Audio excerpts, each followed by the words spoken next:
Mechele mi ka fun gba ro mi tan legbe mi kudo le won bo kudo ga ro ke ho no eyin no ba mi ko tun le no wa mi tan gbalaga san le ko tan ji o mi no a ozo panu ko mi bo le eyin me tete me yo mi no do zo gbeji lo no ti menu mi do to ko si ale no mi na tun le o ye me yin àwọn azo wa to mo yin martin to do no e je ro to tale gbe dan sin apa ko yo isusu gudu tan le ro ki ko no ye tele yo mi na kendo ne wonu mi apa de vo ko yo wa indole lo nu dodo mi ton le sin apa ko yo nu e kan sin owo to mi don wa bi ne to mi file won sin ye pinpon nu do to gan sin agbasa don mi na le kenu do eyin e me hun je da so atoji do bi ne to mi file yo iro mi na ti nu ve mo zonle do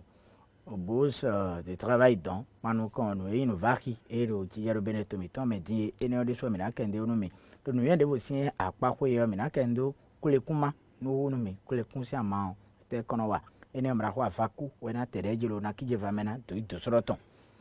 mi do gberu mi ku te boku de jombo ku do me pon po de ye pa mi go tun lo le kun yen ro poro oro no wa le kan tan ji o nyami tan tegbe tan ajimo kure no po toji ko abo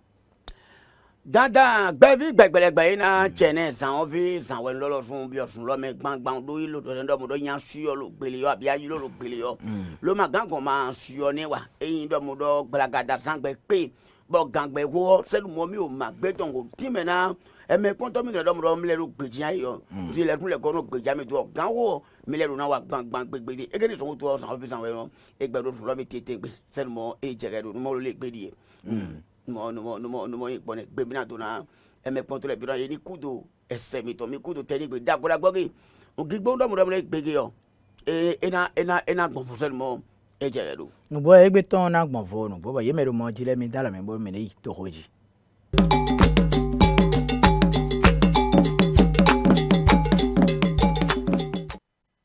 ene me do to ho sale nu ajimo kure nu po a tun lo le ye me ya wan zo wa to do beneto mi to me fibo eyin matin to do po gadan le yo susu gudu tun le ro ki ho yo ni amo newe e ho jibonu mi ni ko nfi ego ri a ro ko le o gbada ra do bo oda de o inu waji la jimo aka o lo do le do e ya o do lo wa lu ga ekete jibi o ti se pa e de e ma do le pe ado mu do ye fufu mo ko na àwọn son wa to mi ton le yo betaken e che pa ye be do agbe gbo ma ye ngo de san to an be ye le mi mo do asan ne ne be do gbede ne nu mo ni fifi na lo pàtàkì le po bo ko me lo ton to kun e to ba yi nde to ba yi nu jo na na do to ji ba me le ki be do mo o gbede mo to gan mi ton pa o gbede mo de ton o gbede mo ma do mo do le ye me mo ni ba yi àwọn so ato mo ni kudo to ta mele o o vie ton le o je na rin ye na yi rin do kon ga bo ye nwen tell mo je do ndi ma o wu gani wa do nu mo ndo ogbeto le po yin me o migi nu mo ni do gbeto le po yin me o migi e ka be ido mu do ye ma zan e gi adawa e de ra mu ko mi do an se gba die me o to gan ese e mi no se go mi le ton le uno ba ido ti do ni o mi le no afon do dapo bi to do te gbegbe me am body to form amo nu mo ni be nu mo ni yin na bo mi ga kere pade go mi go se ngo fo tira do eye o mi gro mi le gbo amo to dey lo mo do ko mo mi le do se mo ya go ge mi o mi se ta do mi kere pade go rom mi na do wa nu ganji ada o mi do na te pon yi fikle do ko yi nu to yi he mi kere pade go ara eni mi do kere pa mi le do amagbe do ajimo gbe mo ni wa ya do mi le ge rom e me de mo ni wa lu gan le o le na yi fi to le yi he o gbege lo an to mi lo de mo ni po e ni be yi wa deji lo mi girom mi do gbe lo mi no wa gbe me de ni de ni me ru igbe ta ke mi o de ni me de ni ma gbonu gbo wa do mi do o je wa duke e ja fe mi le tete o mi o ru ai mi o fo mi le e be de je we ye o mi jo edo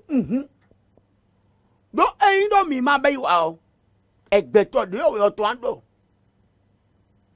ẹyin mi gọ̀ ọ̀bẹ yìí onílé kpọlọ gbẹ̀tọ̀ dé ọ̀wé náà gọ̀dọ̀ do rẹ̀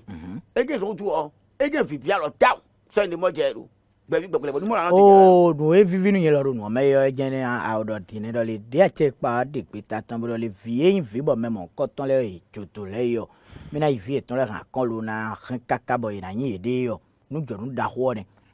lo nyaro o nya we bo do ko tara mi on kwi to o ta mi ale gbo fi o da che pa do alo pa ite je mi jan he so fi ni le gbon kó yẹ akẹ́rẹ́ náà yẹ bi do da. o na be kwenu mi bo sunfo no itan lewe na no yi kwe ma ra kan so fi ele na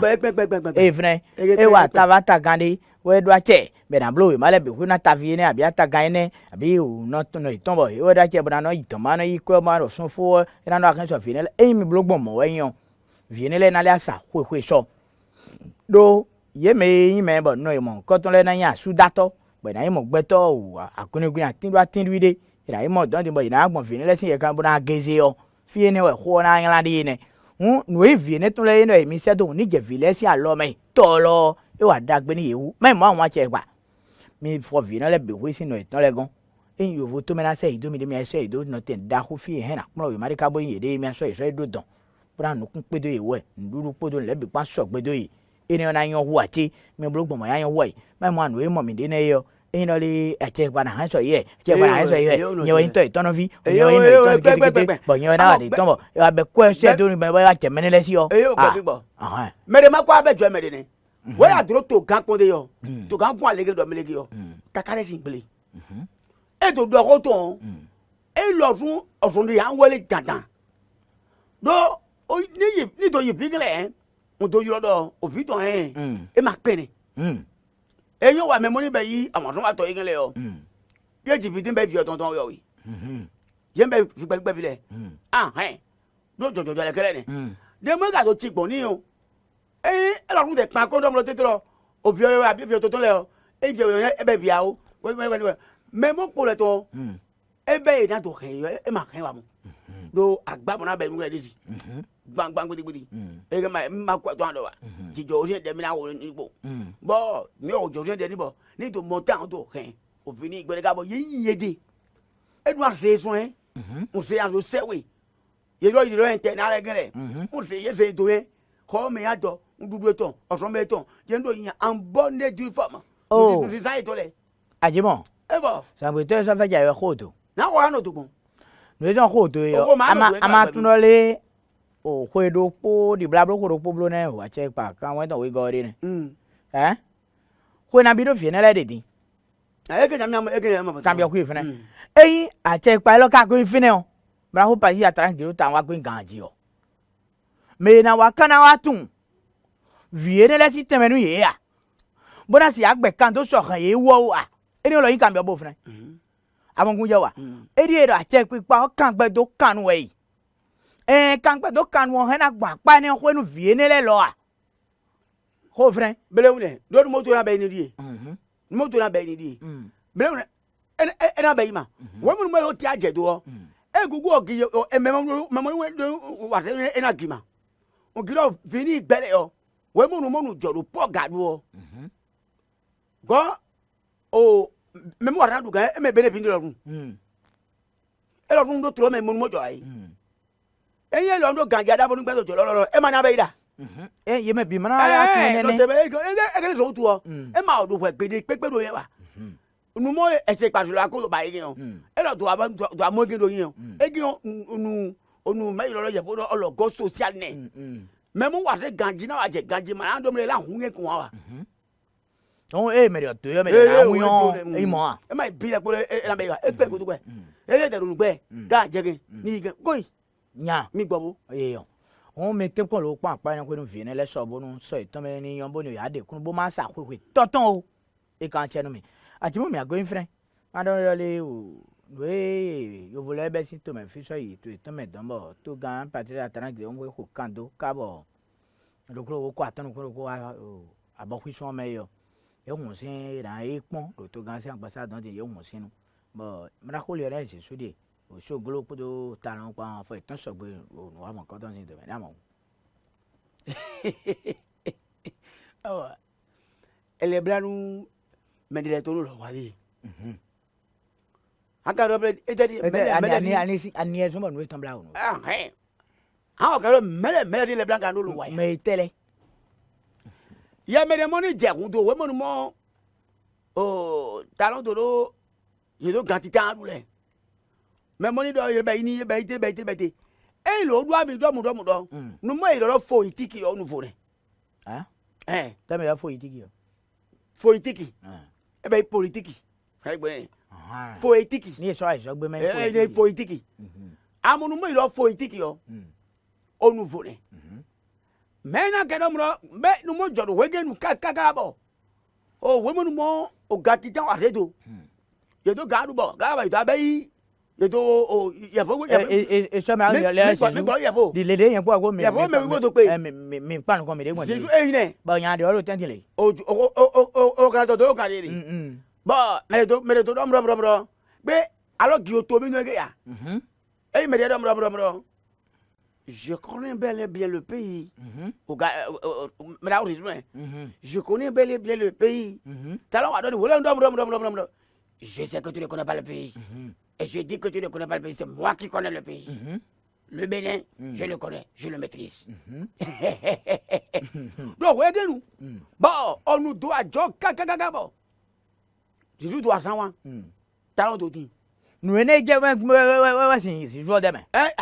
Afrique ko tan ma kan we so me ya igba gaga ba mi se do mo gaga mi atre o to we kan lo àwọn me san lo gbodu mo ya to te de bo lo e ma na ase lo gaga na o wele pepo ene wa eji e ge go to po ye gwada ga Africa kana o wele pepo oko tete e ga di e mi ga ro mo lo se gba me te be do mo o si su gbodo o talon gbo ye me wele so je agagun le poro ye do ajete lo bene ti ayi gbaji gbidi de mo ni bi abe mo agagun me pa ton privé encore do mo do si su ko talon gbo ma do nu won ma ko do po je wa anu do po bo do po ya be ni ye na gbon ka bi ohun le poro me o yo la gbon mi do ye mo ni be militant mo ni je o to ro peta de gbo o kede no mi ki do mo do me di ye be yi won ton po won ton no yi ba he na mo ire ko bi wenu ejire do bi gbegbe o nu ge mo ni jodo ese gba me ga do be nu do kan gbo si du je do wa yan e be ni ogbo pe lo e mi ran lo de mi lo ta won e o pa ke igbe lo le fugo bo le kere nu pipe ton defo gbangba amogun ja osin amode ya yi o nu ge on apawe owe me mi adodo e mi re me do mo do gbe do vo se do fo de mo ni do fo ti kini do bere to mi do me o gbe re mi to pon ile ni ya de mo ni abi o be mo so ni se fo ti to so glo e lo run so fo ton ji kejire nko yan gaga oyin bo e gbodo talongbo o ye nko to le me ayin so ga bo so glo ide rom nu do kan de mo ya mo ide lo e be yin de fifia geje e do mo ma fifia ida wa o fo mo se to ma fifia ida wa lo gbe fi to mo lo ganji ma no mba fo ma ya so lo le ye ma wa se te lo me wa fifi bia ye ro to wa te lo me nu jo ne ka bo te lo me na e de nbe ndi je na do nu do le amo ho e to gan pa talon do fune ya ah e do le mi podo jesu po ye me we le o ekunyin ken we ye de o ye pele lo yi so mi da yi we e ka yi so mi o si wenu wa ye o mi popo ko tan yin tegbe popo ko do po tegbe o diyan we me lo je ye me we le gbe me asi to tu adoken asi tu na adoken vi doken to o to doken vi ata vite ma ton mere bo mi me lo le lo ka do po me le yo mi esi to khori do u bo mi mai yo egbe din ye me we le da hanu do po bo han va ki le nu do po e bro ide mo e bo nu do po e mi de lo fita mi de mi si wu mo mi de egbe din esi aje mo yi esi so mi ni o u bo wa do nu amado ran do gbere gbe to me ya do ton ya kan wa do ton ro meme do amadole aleje mi de kun so si go sale mo kan ton ji gbere o ye me we le ni ka ro ide mo egbe bro hanu do po bo nu do po we we me ime bodo mo we nu aso si le ko bo iblodo nu ado to no so tu de we gbe dia lo amonu mo ro ye de amonu nu do sin nu mi ton le de ya o wo ale ma e so to bai dom e me di ele lo ho to lo mai me ndo ye giye de gbagba gbegbedi lo ma o de pe do amo o mo mi abai lo ge o me mo ni ze mo mi o je poro dede o le po mo ta lo na bai de yo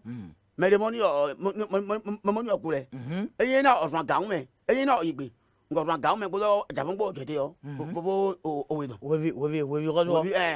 eyin na bai le po otun le po ko ngo ran ga me ngo je te gbo we fi na gbo e na bai ni ko jo yo de ba pe e da si ya nda bai e na pe je pele bo de ba ti ta lo ale peja lo le na bai la o nu eyan o le o pon nu gbon ile yo ajimo ngo do dai do le o ya pele wa nu e mo we wa de do pele won le un ye zan we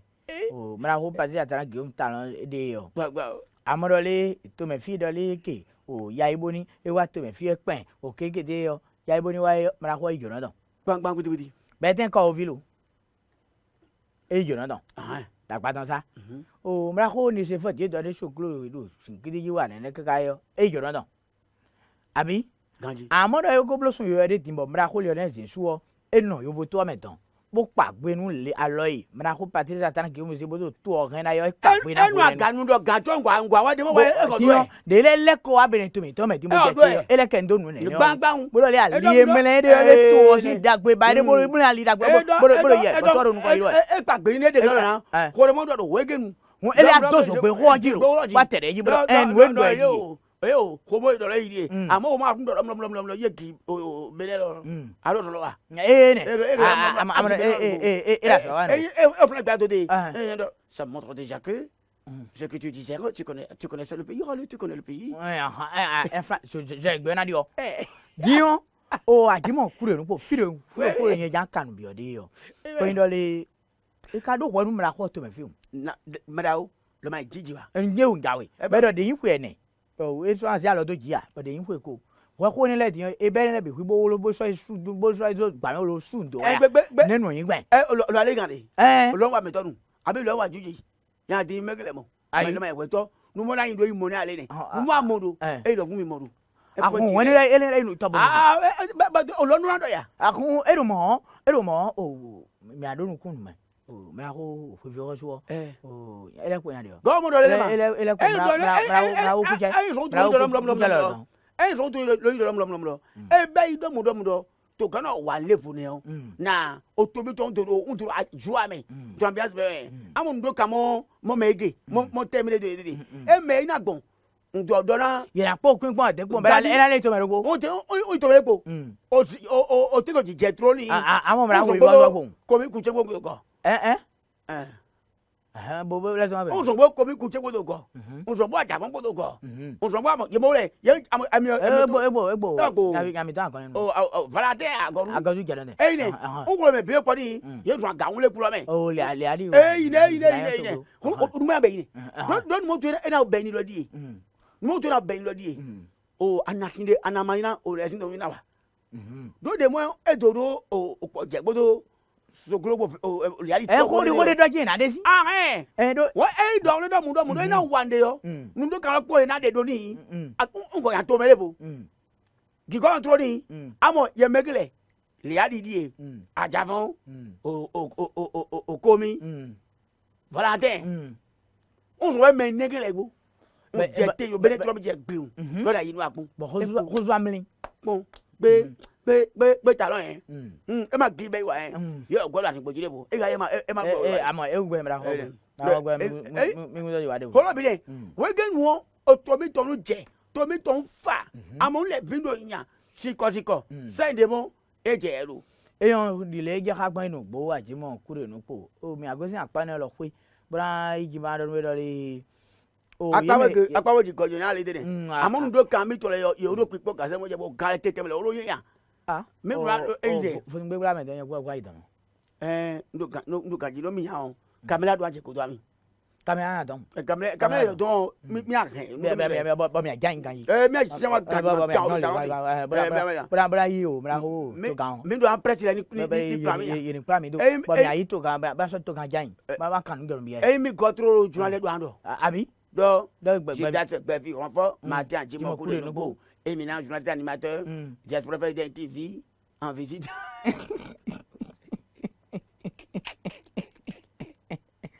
Oh, trésor royal Léo. Les amis avec les bons bois.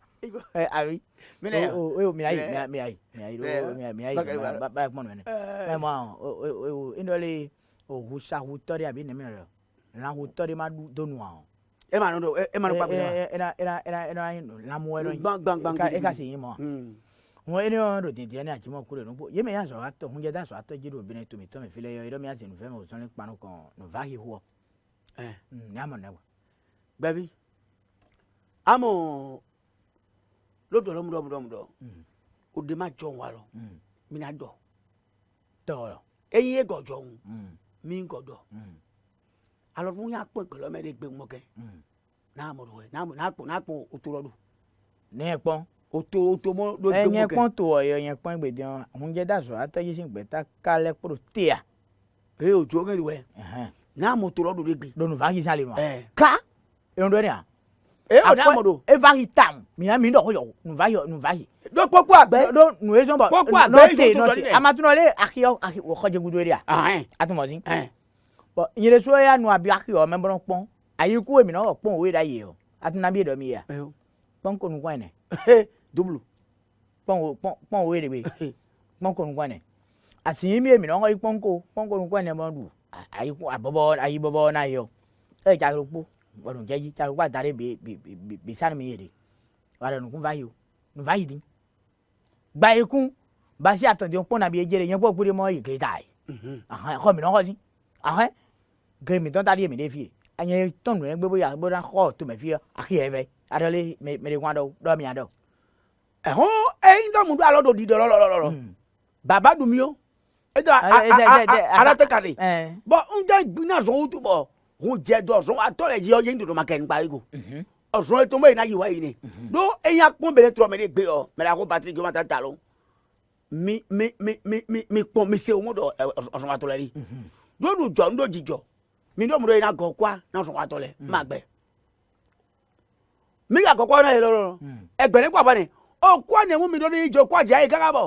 ẹgbẹ̀dúró kọ àbẹ dọ ní ìyà. ayi yẹrẹ mi àdókò ẹgbẹ jùlọ yẹn mi dọ nukilẹ bí pọ́n mi lé ní. mi dọ mi àdókò ẹgbẹ jùlọ. dọ mọ́tò kẹ̀kẹ́ dọ ẹgbẹ́ mọ́ kẹ̀kẹ́ lọ́lọ́lọ́lọ́ o kọ àbẹ lé mi dọ mu dọ yẹ bi àyè tọ́ lẹ mẹ ọ yẹnu si àyè gbọ́ ọ̀tọ̀gbọ̀n àtọ́ ní nǹkan gbọ́ mi dọ yẹ bi àyè tọ́ mẹ n tó yà pọ́ mẹ mọ́ n yẹ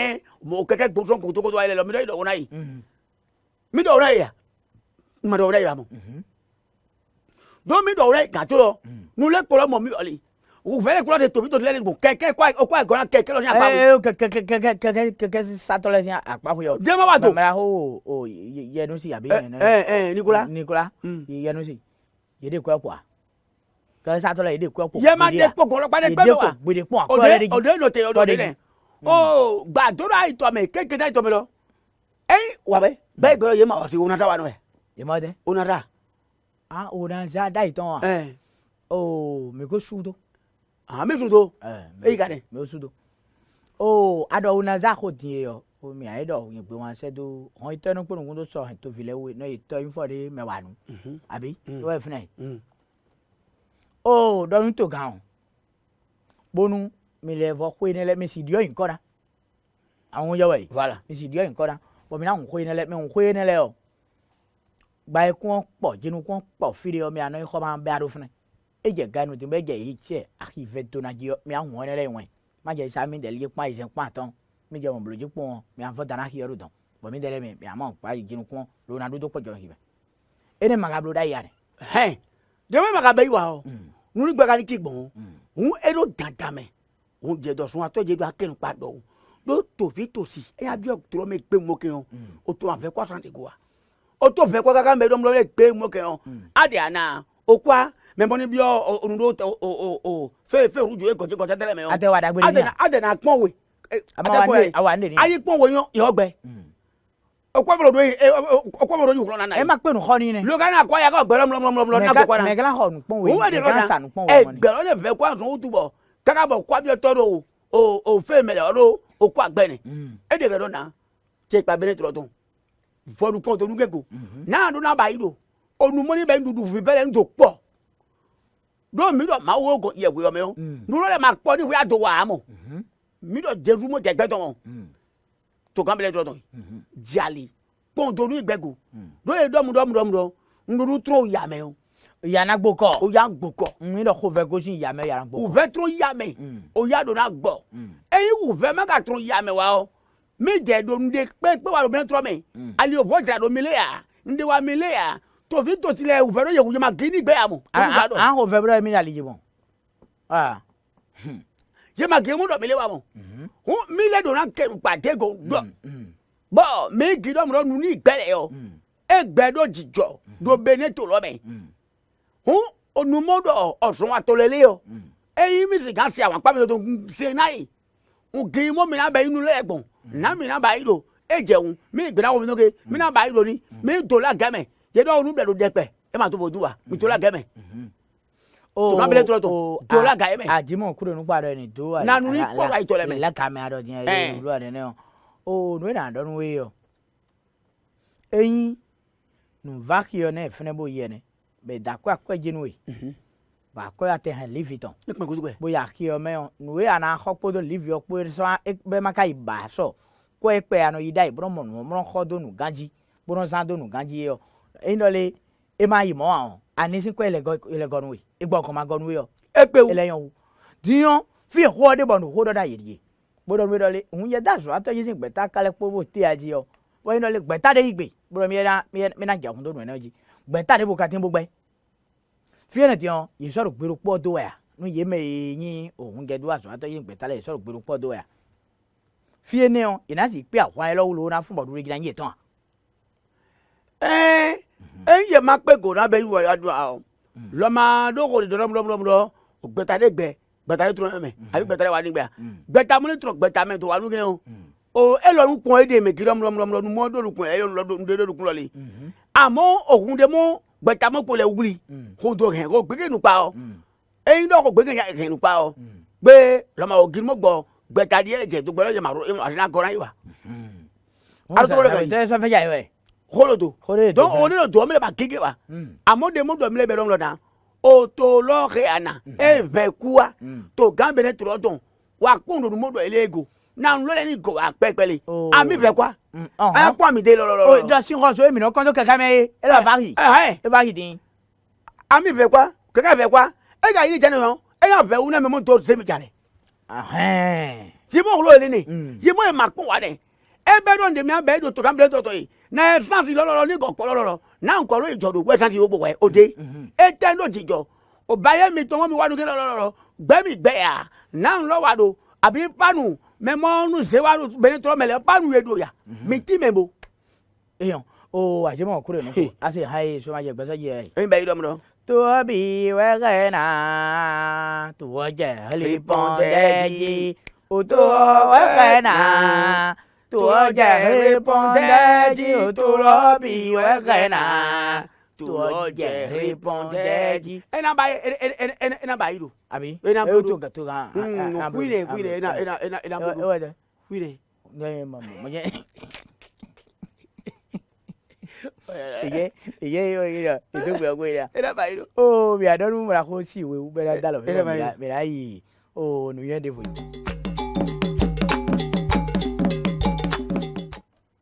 Onu bo me agbo pra ko to yan ifo yo. Nde sin wo to de ka so de yan. Egbe de mo e ji gede ni oyo yan lo. Ah, ba wan yin ha we ale vi je. Ale alo fun ado lo wan yin ha ile mano di o ile mano yin we me we ji odun de mi tan o to e de jadi ah ba da lo bla ma ama lo bla yo po wo ado e ma di ji wa de mo do ale gero to jepo bo yen to fi swallow kan o je pe tan wan yin na ne wan yin ne awon ye we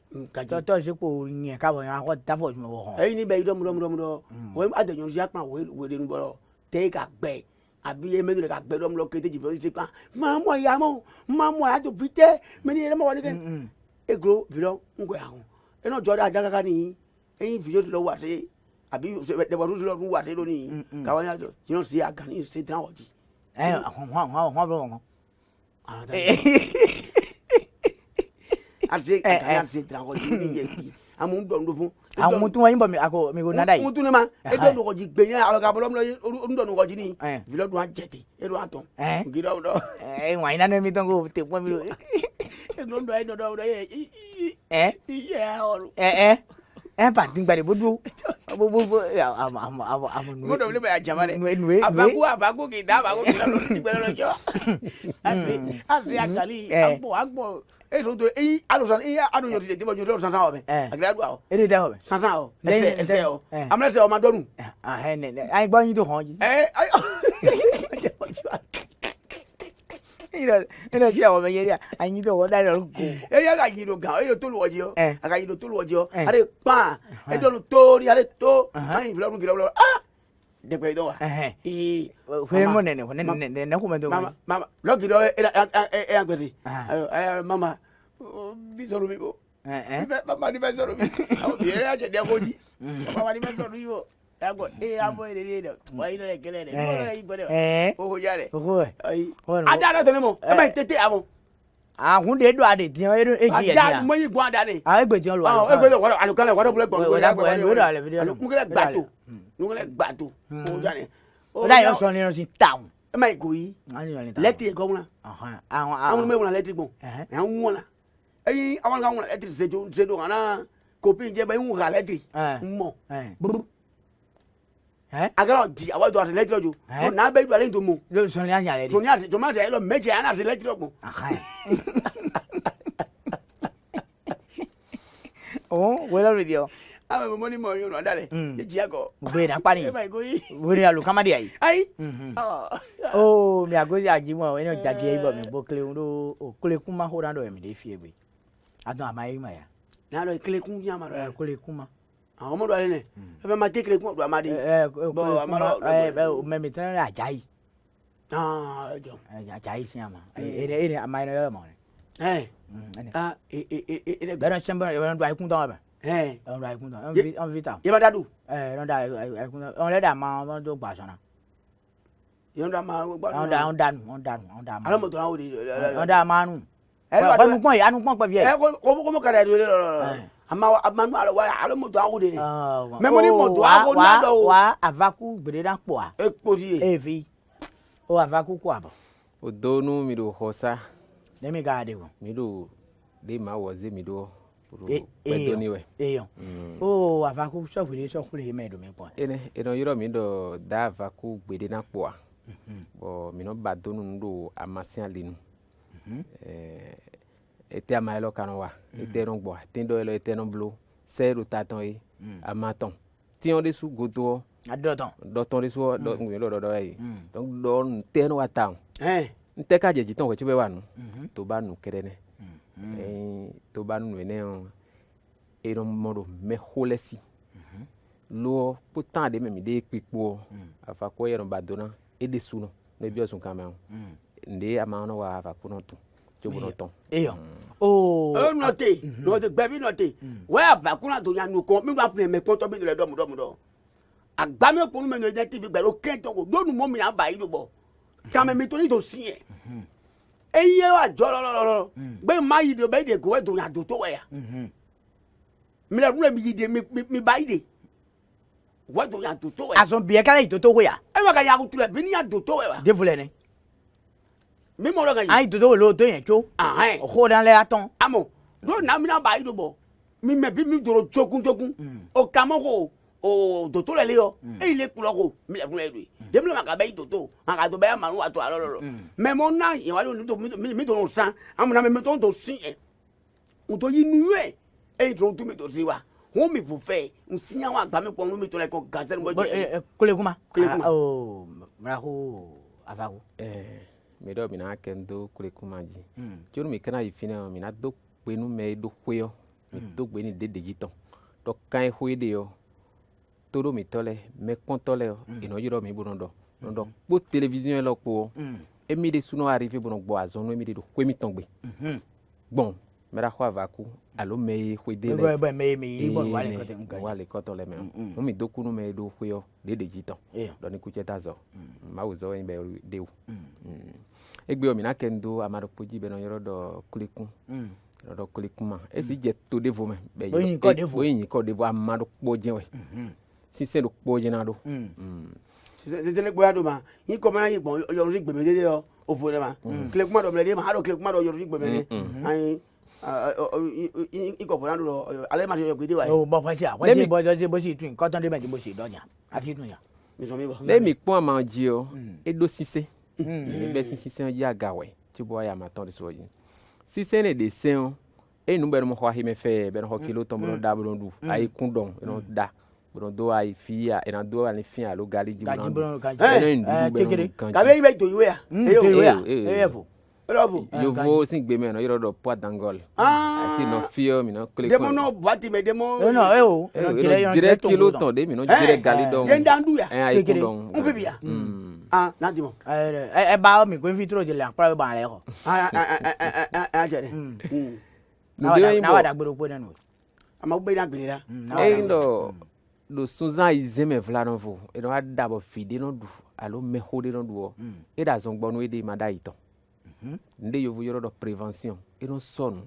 dai bo gbo azon de na wa attaque ton do so e ko no gbo azon do egbe ma da ito ku tonu mi biachi o kala vi file ntemi no do no le do fia kleta ko ho je no duro mi he mi na do bodo fo si a manger na mo e ka ya ma kere no gbo azon kuyon de so no gbo azon de temi kana do ho de o ai kun gba sin azon we iron do mi si gwe mi ton kemi mi de asian ko mi ton ten wele iron do sapata si azon nu de yimbo e wuli vide nu we ba ma ton abo do yen vi na o chance we no do bo no mo vi na yi ayi gba mi do be ayi gba mi ganji chance we no do bo no mo vi na do yi sino de le no yi seton magan e no yi e mi si a mine o alo kun bo me ko razon je ne azon ka no ti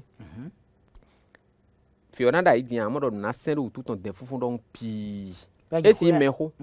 no sero me ho lo ganji fe e ja kukulu ji gba me ba e na kiki ba no kulu ai to me amodo de fufun wero ba no bolo chale abi o bi chale ya amo tan e me mi de do alun sun me din e wa supo azon no ya o ton do gan lo me ho ji me abajo na wle o e ya zon ko ro me de u vlaron vo e na da kuyon ou bien maton e kede we ndi jeji ton be na me on be na nu sin de no je na ro si onu we régulièrement lo nu ne ndi be no le ton gbonu kun ji no me fe be no henu kun gle no me nu kun ma e ma i ton vide alo me hode ya me na ba gisi bo na no do nu kun ne ji nu kun me razon je e na no do akisi nu kun ton ji pour protéger son œil bon nu kun e na mo te bo na no fi na no bo nu na gbon ji ton si no point trop gbon ji ton e ton nu kun le ran igbon ne do azon ne si côté o gbigbo ton no flekese de gbo ye jen ko ne ya ende e bo da maton bo do amada maton kede o e na me o be na no sin don e nde bo ve a sin don we na no e do e fe ntia e o e nya ma sin de bo ve a e ka do good dey a ye mo je de po ba no e na me o be na no fe e bambou do po o we me sans an da we me e na ni ne 3 jours environ pina fio parce que na fio ro home we do nde bo home no besin no e fio ro home o e da gbaza wo amodo ke na je yoro no edeji bo da je fifio ji keka gbaza na le wa tetan hoho e ma be to bro de le no yi fe gbaza no do tash bang gbidi ba e ma ido mu e o de mo ye da amatin ro nu lo e ma do ye nu amatin ro ye no ye ti no o sa gbada gwa bu o anu pohun e vo avenu e gbelo ma ka o ri e go anda ikun do mrandu ama si do me razon je ro fo si randu ne we se no gbo si ama si oni e ga ojo won le o da ojo do ko jo da nu pe me ai njo mi ba ndu nu ganji ti o ba le razon gbo nu we le finji fina fi no vi ayane ama ga adu nu ga gidu ne ama ka tun du wa me nya eni o krewe ya e do do ai edodo do ganji fe lo endo churu mi ai dogon mi ni do huru amanji amaro ete lo mi o fu amawa ne ndo mi zi ama bodu mi jire do no wudo won me dele no dayi bo agbaza me ti fifi e su ntu no do wiwa mi ya e blo nde bo no gbo a no ene lewe zo bo mi do bibi oro ahoso na da lo mi bon mina wa no ha gbo aso de le do to hwe no mele do esin do ne le ubo me mana ya no yidomi mina ti scanner naturel bona mote bona pe no kunu ne le u ho so kana zia lo de me tuna pa mi do alo to ma de mi si wa de fidia donc mais agbaza me to no fie su etu no wi bia no ne le de do mi de le no sin mais mi to ma da yi da gbe po mi po asi be no se do me e si adi de do fou mi se do go mi to eno gbale e si 50 ans do be dans l'enteme bo dans l'enteme ba mo temps de bois baza me na fi fie de clé mi to le yo e no be no se do me be no bia la me no gbe to taki na se do e te do no e se do yo no da me na ro a mai ne o we na ba ko chubo na si ugbo ndo do na tangwele me agbaza me do so jina yo agbaza me do so jina e horo e mi de est-ce que mi si do video fia nya mi jone do gbogbo na do e dan yo nya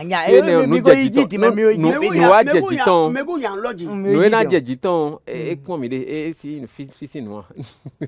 o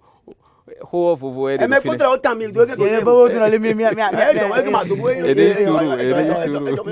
suru do de jejiton si e do mi ze do ton e don dai bo nu ko yo e no hobi bo ablon de buru gbe me fio e so no pa me me ko mo dai be me da ho le nu pe vi gbe no do amo mele anu yoni dai ti o igbe di on de so do yoni a me we don to gudo to gbe me mi de o ho we no ho bu no me na de do Facebook ji do set fi sachet bojodo ho we no ho gbe o bu no me nu de we do ndi bon de we do nu ne he gbe we me mo anu yoni dai bo kale a chi money me na se do ton mi do mina ba se do ahon ton me mi se odolo mina ba se do kole konsi ahon me e be ido mu e no do se de we chubo no se ye na je odolo mo we wa de se mo ndo do amaloji fo amaji o be ni be na chawe le do po bo na ba pa klesi apatin de imo bo do un e no do un rutu e do fonu e desreti si we go e no we fo e ya le pe o jirom lo o pa kele si wenu mi do sami me na ba pa klesi si ama bo na se gonu do po e se opo bo e na so bi be na me do ina so do ino the flow de rutu ton flow en de ba mi de yo ina se bi do to me bo so be na me ganji be na si attack foton kun po bo na li yega e no ka e de bi attack no pima de gide de mo do la ran bi de ne we ganji yin ko to le supo o ne o meto lo fi e mo yen fe e no do bia we e na ba attack foton kun po bo na li bo na kondo no e mi soji e na liwe chibo konde jindo ni bele me bo so ado so e na bi na so a donc no liwe chibo konde me bo na consindeji bo na jodonu chechu gban e no jodo kaka be no ho e no bloquer ze groupe lo fe bo me e na son e na tamiser bo na au moins 3 verres no me be na no sansan we me gbada e ne fo ne de po e na le gbada no ton sansan we me blo no din e no sansan din we me na no gbada no e na no verre po we chibo na si de po ipa me bo ile una pali sudo da yo na hu ni jogu no de no e blo mo gbo no ko o hu ali rumai ali oko do nde so ali osin ali o e ma blo mo ana e na wo blo yoro de gbe me fi obi gbon adi me nu de me mo podu me be na me be do da zo na wa ya do nde we block ali no e ne o na so ali do bona mo tembo hu ali o le gbe me fo de gbon bon le na je yin aji ajima ama no mo ya e ma go yin na mi gugu odo do me mo pon mi lege o eyi mi do ganji mi gele do mare me po de waye wa e so tu bile lo mani me lo ituna na inna ni me jo bazare ira do ta e ye lo ru wa jo baza o ni ba ye de do o ki do lo e do agbon jo baza mo do ganja yi tejiri e me ko to ma mo de ni mo yin gbon de mo do maga si àwọn gbalaga gbon unu nu yue de ma yi gba epe kutu pe mega ogbon do lo me mo ni do jo na dira lo o me to lo dufu na me do kiklo so we do e o amo ye me yin mi pon to le ire su tun ro le nu wa gbalaga o nu wa de yin bo to vile yin wa na lo no pon sin bene to me to me ka pon pe be bi ka gbo to ko dro bi complain papata bo na ba na jira jogbon nu wa le nkan to yin aduna yin me bra ten pon lo sebo do me wo sebo do me wo e o mi na yiwe bo na jira jo pe to bo to bi na mo kun ya jo pe to bo nu ko ye kan de nu we àwọn kun jẹ́ wẹ̀. Mo ngone. Akonde we jimi de bona jirajo nde bu sato ayun. Wo bara jirajo wa la gadaji. Mina dalo mi. Dada, mi atalo mi. O ajimo kure nupo. Oh. Mara ko avaku. O Oui. hore kapo mi ado bo yin o pon bo mi ado nu to vile ba do sultanu wa gbe tan. Gbe wa kele wo de mi lo aye se do. O jojo mi ton le. Àbí me money dom lo yi o. Wa ama mi to gelo. Mo gele ma yinu de wa ji do me le tin do ni. Amo se ni mo je. E non do kan ti fe. Gbe won e mi na yin se do no vi mi ton. Sunu yonu. E do suwe no su. Joburondo nuya aux Zambiens venus la vallée n'atteint pas le nombre des années et mais le hodo nous commettons un kwede wendo wumia amon nuya we sian bu jijon bo mereze we kasupo bo chibe do nuya Bang bang gidi. on no vi mi tole na no ze ide we fini we na do nuya de me no do nye ko hu gan me ne o eli kekara mo do me ne wa hu gan mi gbe me o ede no me do purupo bo gan to ho ana wa no me de huse we no konton we go den de do me de wa flanovo ni no mi de me do me wi gbeji we Bi an bi of we ga. me wi gbeji o ena ba do no me wi gbeji do nteka wi ami eta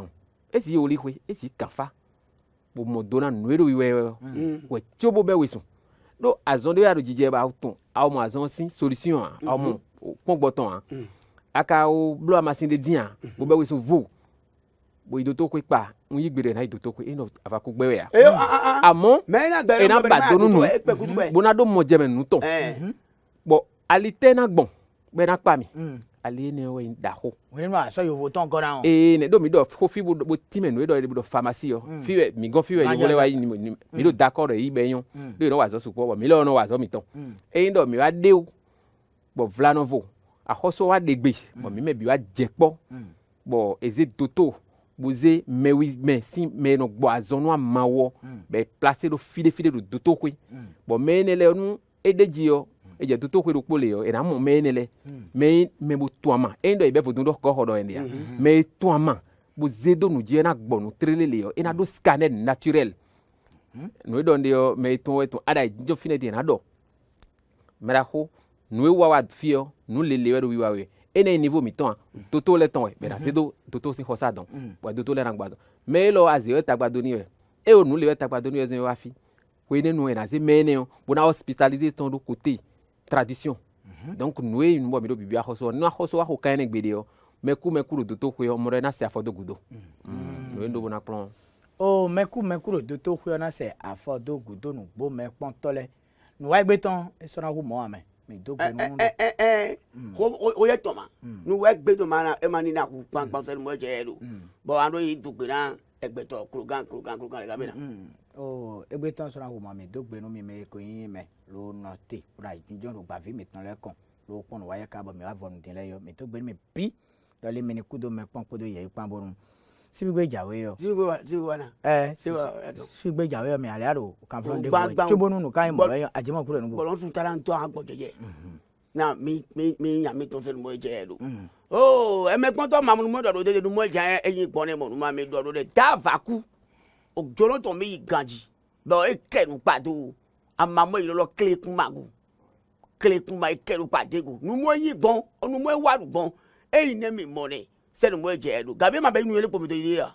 inú orílẹ̀ pọ̀mì náà ló nínú ẹ̀yìn ló gbọ̀làgàdà jíjẹ́ sẹ́ni mo jẹ́ ẹ̀dùn mẹ́mọ́dún tògódò mẹ́mọ́dún ìdènìyà ọ́ gbẹ̀rù tó náà pọ̀mì lẹ̀ na mi gọ̀kọ̀ ẹ̀dẹ̀ àmì lẹ̀ fúnlẹ̀ na mi lọ jókòjókò wọ̀ mí dọ̀rọ̀ àwọn wílẹ̀ pa nǹkan mi sẹ́ni mo jẹ́ ẹ̀dùn gàgbọ́n ẹ̀ká mẹ́ tó gbé náà o weda kuka ho ton san office àwọn ilẹ̀ firo ile ni ku to pe ton gbangban mo ìlú wa do se gba me ganji bo un je gbe je gangura fran ku ta ru ti tele no jilo mi to pe na le pe ko to mi ni ku to pe mi ton se mo e je do severe oke dudua ina channel bo ko no kun gan ajan bale o mo do wiru akero fun mi do mi pon gbangban gbe mi to pe ton do ni ku to son ye se mo e je do mo igbon ne mo do mi le sian ganji ngiro bla bla mi do an wa yi ni mi na le pe ko mi ton mi to mo no kun je me o e gbe ton e ma do na ugani wa si iwewu elo ni so tu mi do pon mi bo o dide gedu bo mi do se pe mi ton gbodo mera ko yarin gogo seulement e jere do khole fu me le fon matin to nse elo jango do fon ganji bo elo wa fun mi do mo ye mi ton ko se pe mi ton do je gbe gam se mi re no mo e ye gbon e ya ga bi o khole fu lo me na do pon mi do YouTube Twitter gbodo Facebook ji po kele bi pata ni o mo desi mo de ponji